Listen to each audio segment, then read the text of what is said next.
everybody, Tammy here. Tonight I am working on, well, I've been working on them all day long. I'm trying to get some inventory built up. As you know, I go, or I shared on other videos, I go to craft fairs and I do summertime fairs, county fairs and stuff, and I sell there. And I'm working on little stump dolls. And she's just cute. And I thought I'd show you how I do them. The first thing I do is, like I showed you the other day, I create a pattern. I draw it out, get about the size I want, decide the shape. If I'm going to put arms and legs on it, then I try to get them balanced out on it to see if it, get it proportioned properly. And once I get that done, then I go ahead and start cutting the pieces out and putting them together.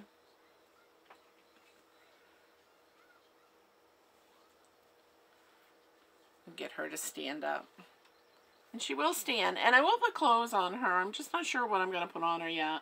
I wanted to show you how I did the nose. I use embroidery floss in these big rolls like this. This is what I stitch with all of my crafts, and it makes it a whole lot easier than buying the small skeins.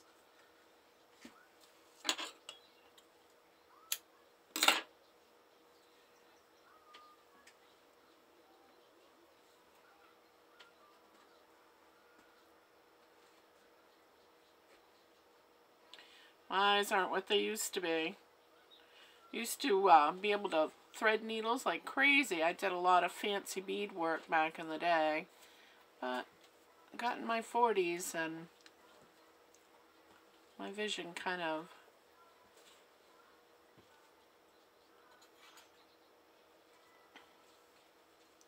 there. This is a pretty easy little stitch that goes on. You're just pretty much going back and forth. You're going through, over, and back and forth, all the way down.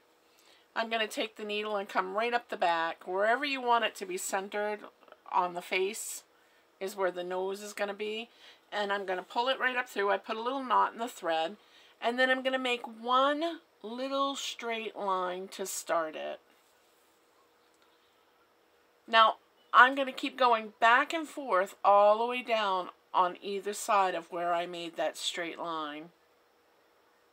And you can make it as thin or as wide, but with this little Raggedy Ann style, I wanted it to be kind of thin and really primitive and rustic looking. So I tried to stay pretty much right close, but on both sides.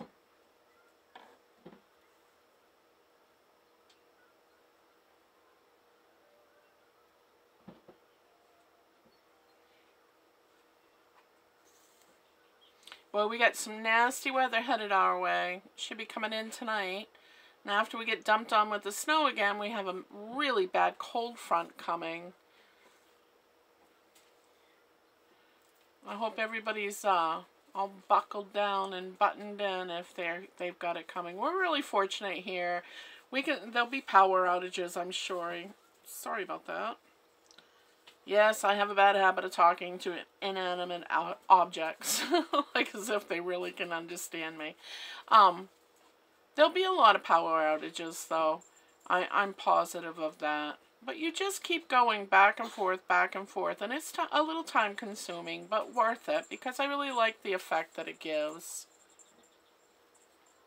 If you do any kind of embroidery or penny rug stitching or anything like that, you'll learn a lot of that. I'm going to show you while I have it right here too. I don't know how many people actually know the blanket stitch, and that's what we use for the seams on the sides to go all the way around to bring the two pieces together, or to, bring those two pieces and create the arms. I always use the blanket stitch. So I'll show you on here how that's actually done. You would come in like so, start your stitch. Then you come in again, but you're going to take that thread and wrap it around that needle. Now you pull it through. The first stitch is always kind of funky to me, but I just ignore it. Make sure you put it down low and don't make your stitch too wide, and you'll never even notice it. You're going to continue to do that all the way down to wherever you're seaming the two together, or if you're putting trim on. I use this sometimes to crochet on. I'll put this blanket stitch on, and then I'll use those loops to hook my crocheting in so I can put crochet trim on things. That's another video. But you keep going, and that is called the blanket stitch. Now, I had somebody actually try to correct me one day and say, that wasn't the blanket stitch, that's a whip stitch. That is, oops, can you see it? That is a blanket stitch. This is a whip stitch. You would literally just go in and continue to whip on down. There's no setting your needle under or over. It's just whipping it on down through.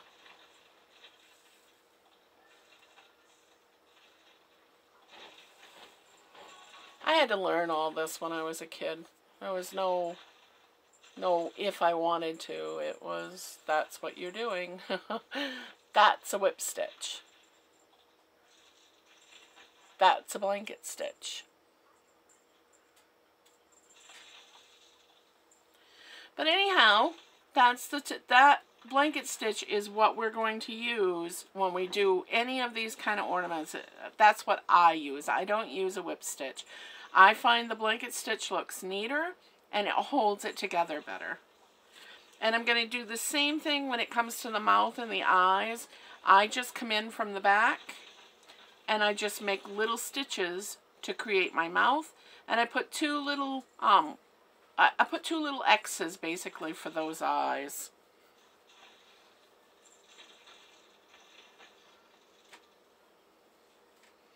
Put my arms together, and the very first thing I do, oh, the hair.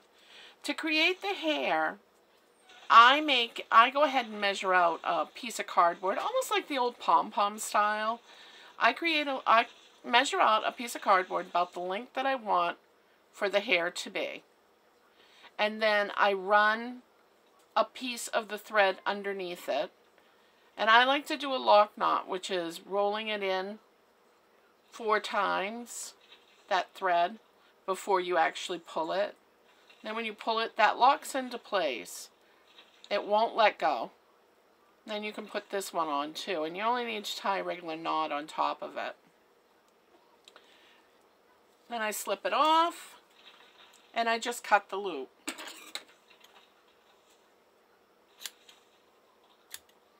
Trim her up a little, although I don't always. Sometimes I leave them the way they are because I kind of like that ratty look to it.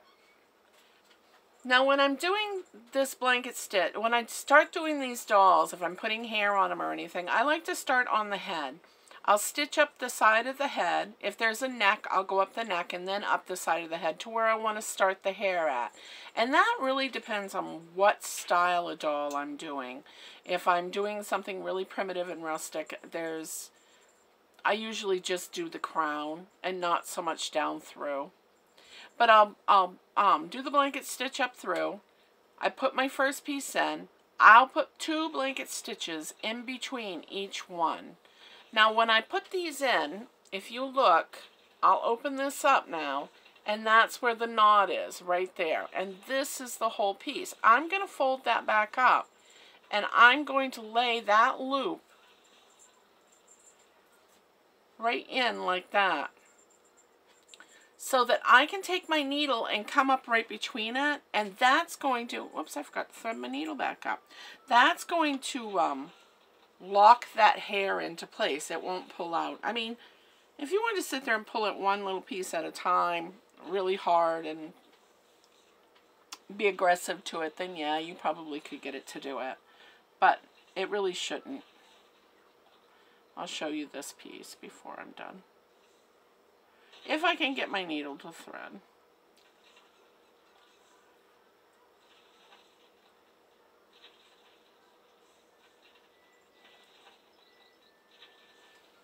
It's not looking very promising though.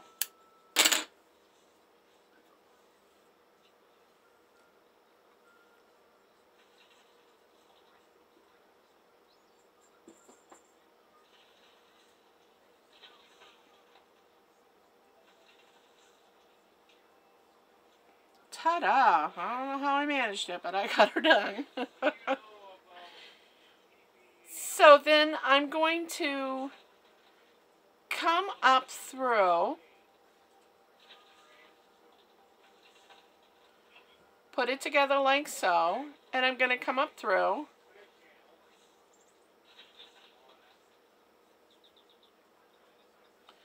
do one, it's not usually, I'm a little, there.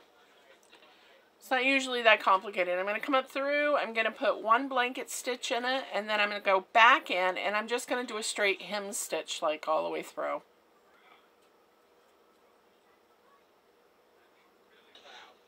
People don't sew by hand very much anymore. Most of their work is, whoops, comes right off. Most of their work is done on a machine these days. And a lot of these things they don't make. Unfortunately, home crafting seems to be a dying art. I say, teach your children. At least let them know. You wouldn't believe how many young people I've taught just how to hem a pair of pants. They had no idea. That's sad.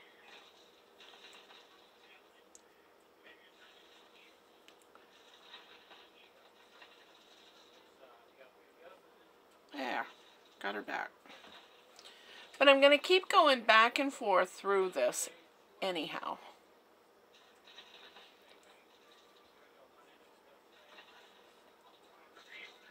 And it gets kind of tough to pull it through sometimes, but it will go. Just take your time. I'm going to go one more time back through. And back up. Then I'm going to put that thread around that needle again and do the blanket stitch. And if you look, that's locked.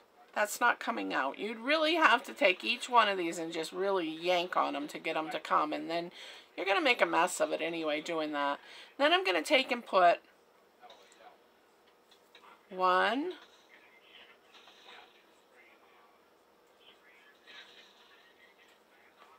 2 more blanket stitches, and then I'd start the next piece. See the nice little distance between it?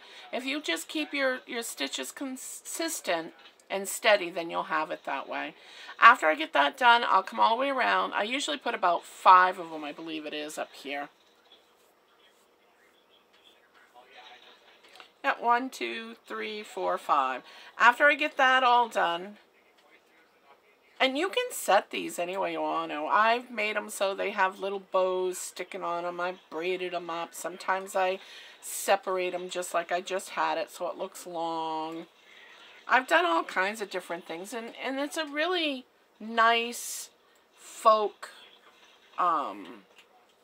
rustic kind of decor. And the kids love them too. And this is actually strong enough that you could give that to a child to play with, and there's nothing wrong with it. There's no pins, no needles, no nothing in it. It would be great.